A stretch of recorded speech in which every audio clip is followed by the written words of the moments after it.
pessoal. Então a gente dá continuidade à nossa quinta aula de mecânica dos fluidos. No vídeo anterior nós fizemos uma revisão, uma dedução sobre esforços em placas curvas. Basicamente a gente falou o seguinte, olha, quando eu tenho placas que são curvas, ou seja, que no eixo, no plano da superfície livre eu tenho variação da área, eu posso calcular as forças de maneira independente.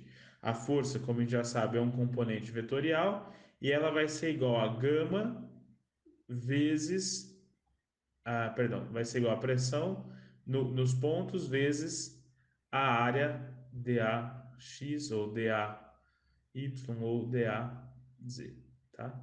Isso é integral, claro, né? E a gente viu o seguinte, na direção y e x, a gente consegue calcular algo que é muito interessante, porque tem uma simplificação muito boa aqui. A gente pode falar que a força horizontal é igual a gama H do CG vezes a área da placa projetada.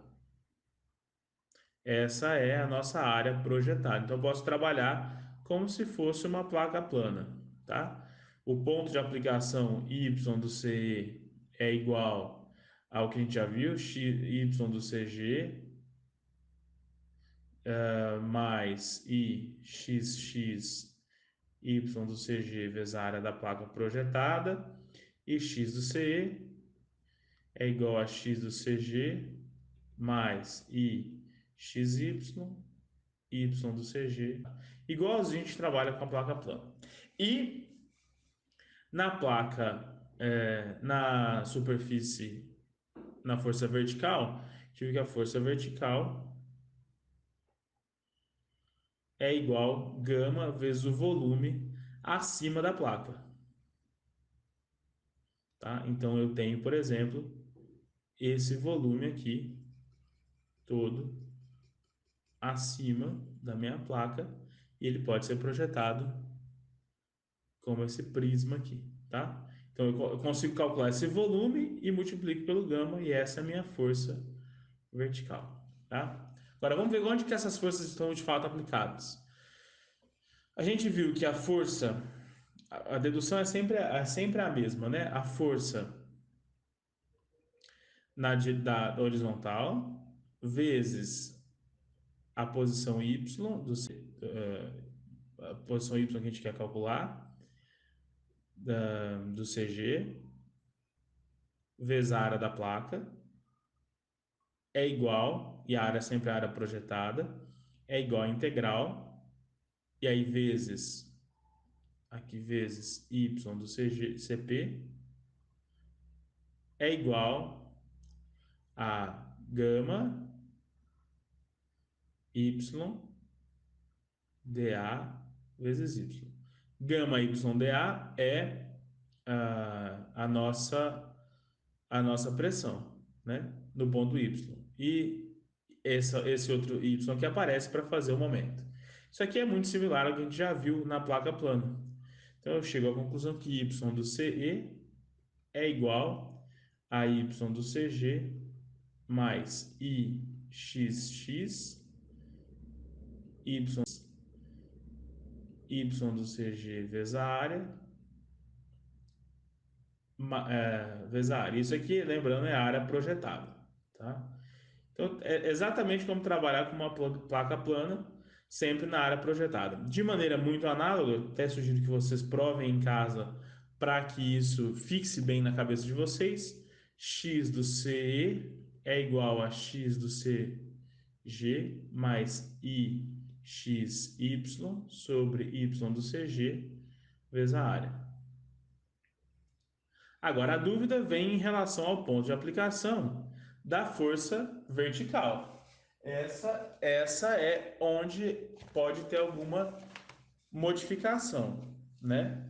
E é isso que nós vamos provar agora nessa aula, tá bem? Então, vamos lá.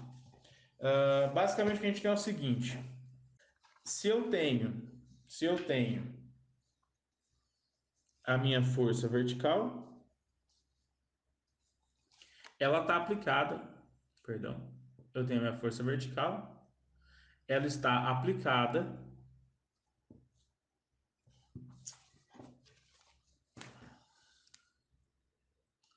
Eu tenho minha força vertical e ela está aplicada no centroide do volume acima da placa.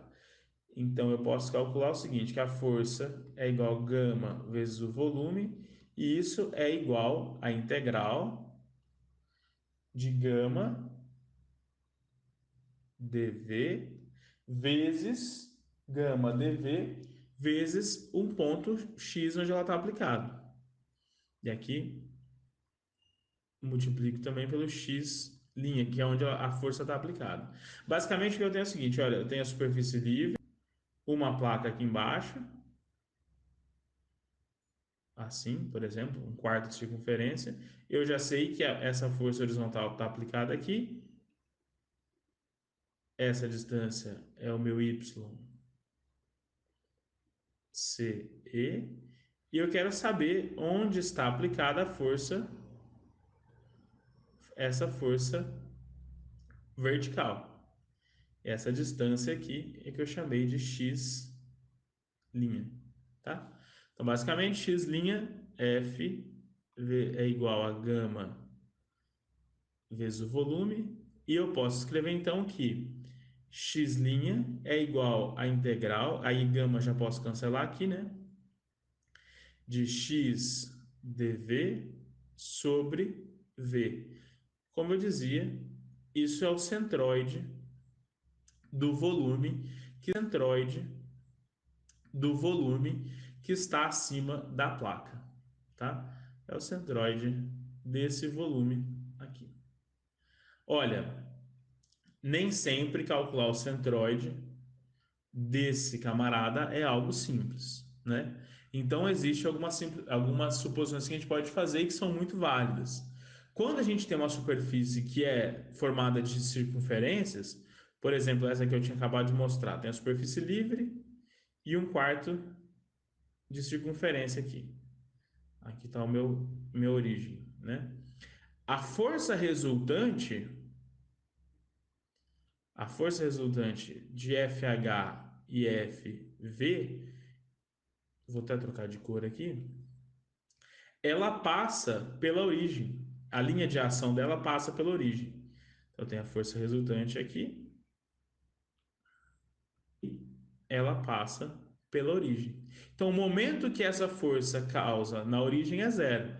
Isso nos ajuda a falar o seguinte: olha, se eu tiver essa distância aqui, A, e essa distância aqui, B, eu posso dizer, se a superfície for circular ou formada por um pedaço de circunferência, eu posso dizer que FH vezes A menos FH vezes B é igual a zero.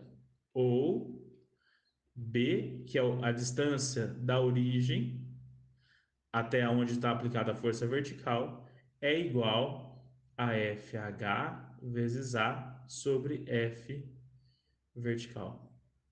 Tá? Isso se aplica para os casos em que eu tenho superfícies curvas formadas por pedaços de circunferência. Por exemplo, um outro caso seria superfície formada por um cesto, essas comporta, por um setor. São chamados de comporta-setor, inclusive. Então, se eu tenho aqui a origem, aqui está,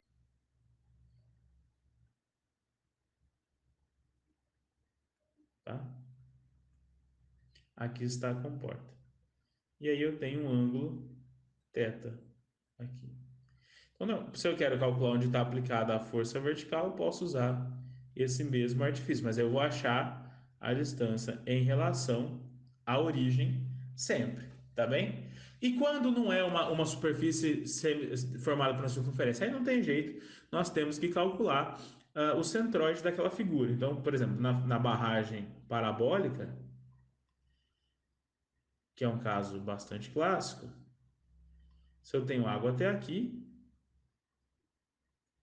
não tem jeito, eu tenho que calcular onde está o centro de gravidade desta figura aqui.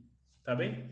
Do contrário, quando é uma superfície que é formada por eu posso usar esse artifício que eu mostrei para vocês, tá? Então, resumindo, eu tenho ah, a força horizontal calculada como uma placa plana projetada.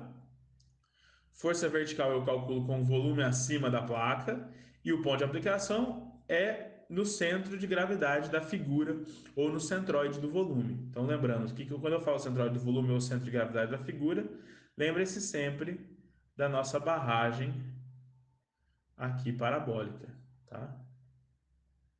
Se eu tenho água até aqui, nesse nível, então eu tenho que calcular o centro de gravidade desse volume que está aqui acima da parábola, tá bem?